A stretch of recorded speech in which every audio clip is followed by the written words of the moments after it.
All right, I'm going to talk to you about how to get rich quick.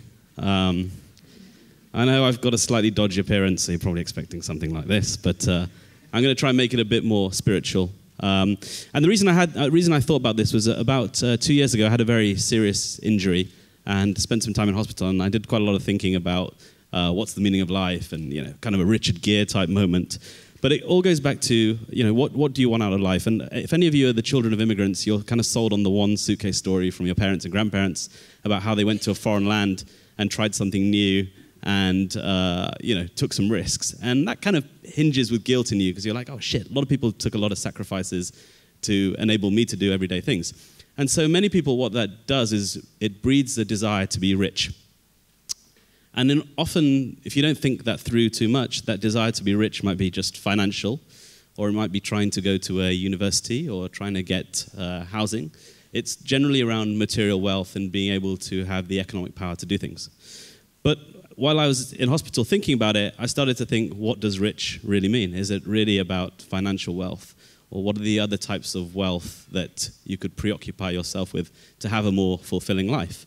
And so Scrooge McDuck's definition is skiing down a pile of money, which I think would be pretty awesome as well. But I wanted to kind of question, how do we get rich quick, and what does that mean? So if you watch late night TV, you see a lot of adverts like this around, how to get rich quick, how to make a lot of money in a very short period of time. Go on, own up. Who else has ever tried one of these schemes? Come on, you can tell me. Some of you must have.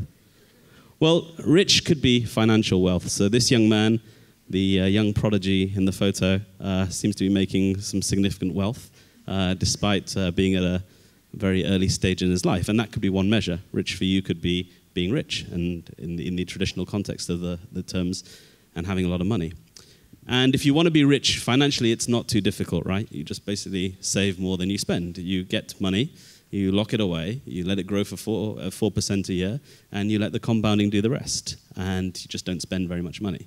So that's one way that you can get financially rich, is just saving more than you spend. Another way is to stay away from the D word, debt. So, no one has to kind of be reminded of the credit crisis and a lot of tragic stories that arose from people getting in debt. So to be financially rich, basically save more than you spend, and and stay away from debt, because that's not good for you. Another definition of rich could be getting social wealth. So that's around valuing the people that you interact with, having very rich relationships, and generally enjoying the presence of other people in your life. It's basically around how you get closer to your friends and family. And so one way to do that is to build very genuine relationships. So for me, for example, I got married last weekend, which is pretty cool. Thank you. Thanks. I'm not going to point my wife out because she said she'd kill me if I did that. She's very shy. But one way to do that is through building genuine relationships. And obviously in an era where everyone friends everyone on Facebook, that can be quite tough to do. The other one is, of course, finding a soulmate. This is one of my favorite poems. Has anyone seen the very deep and meaningful film Harold and Kumar Go to White Castle? Because this is a direct quote from that film, which is brilliant. It's the bit where Kumar falls in love in the library and reads the girl the poem. It's a pretty nice poem. But then rich could also be spiritual wealth as well. So you might turn to... you see where I get my jokes from, right? That's terrible. Rich might be spiritual wealth, so it might be around, some people might be religious, they might have a belief in a higher purpose, they might meditate. A lot of people are very interested in mindfulness. One way is potentially around keeping a very healthy mind and healthy body. So taking time to recharge, taking time to exercise, watching out for what you eat. So that's one way of keeping healthy in terms of mind and body. I'm just waiting for the slide to move on. Yeah. Another one is around being a good human being, so kind of paying it forward, as they say, trying to do good deeds for people, trying to give back to the community, trying to help others out who are less fortunate than yourself. So we've got quite a few definitions of rich, not just financial, but also spiritual and emotional. And I guess the point of this is rich is really what you define it as, right? So if you were up here doing this presentation, you could stick in a comment for yourself that says, this is what I believe rich to be. And you could probably find some crap picture off the internet with some terrible joke on it and make your point that way in 20 seconds. So that's one way. But I think the point here is very few of us take time in daily life to figure out what's really important, right? You can often, as Jan talked about it a bit, Francois talked about it a bit, you can kind of get caught up on a rat race or get caught up in doing something that you don't really want to do.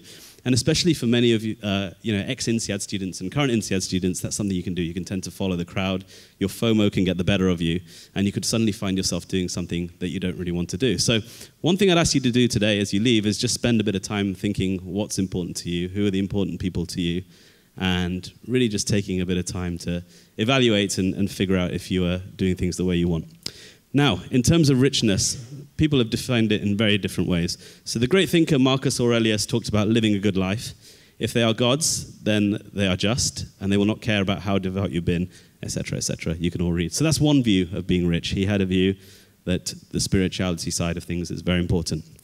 Another very prolific thinker, and I'd say probably one of the greatest brains of our time, Dwayne Johnson, who plays The Rock, has a pretty different view. He says, I'm going to quote, "When you walk up to opportunity's door, don't knock on it, kick that bitch in, smile, and introduce yourself." It's pretty profound. So that's Dwayne Johnson.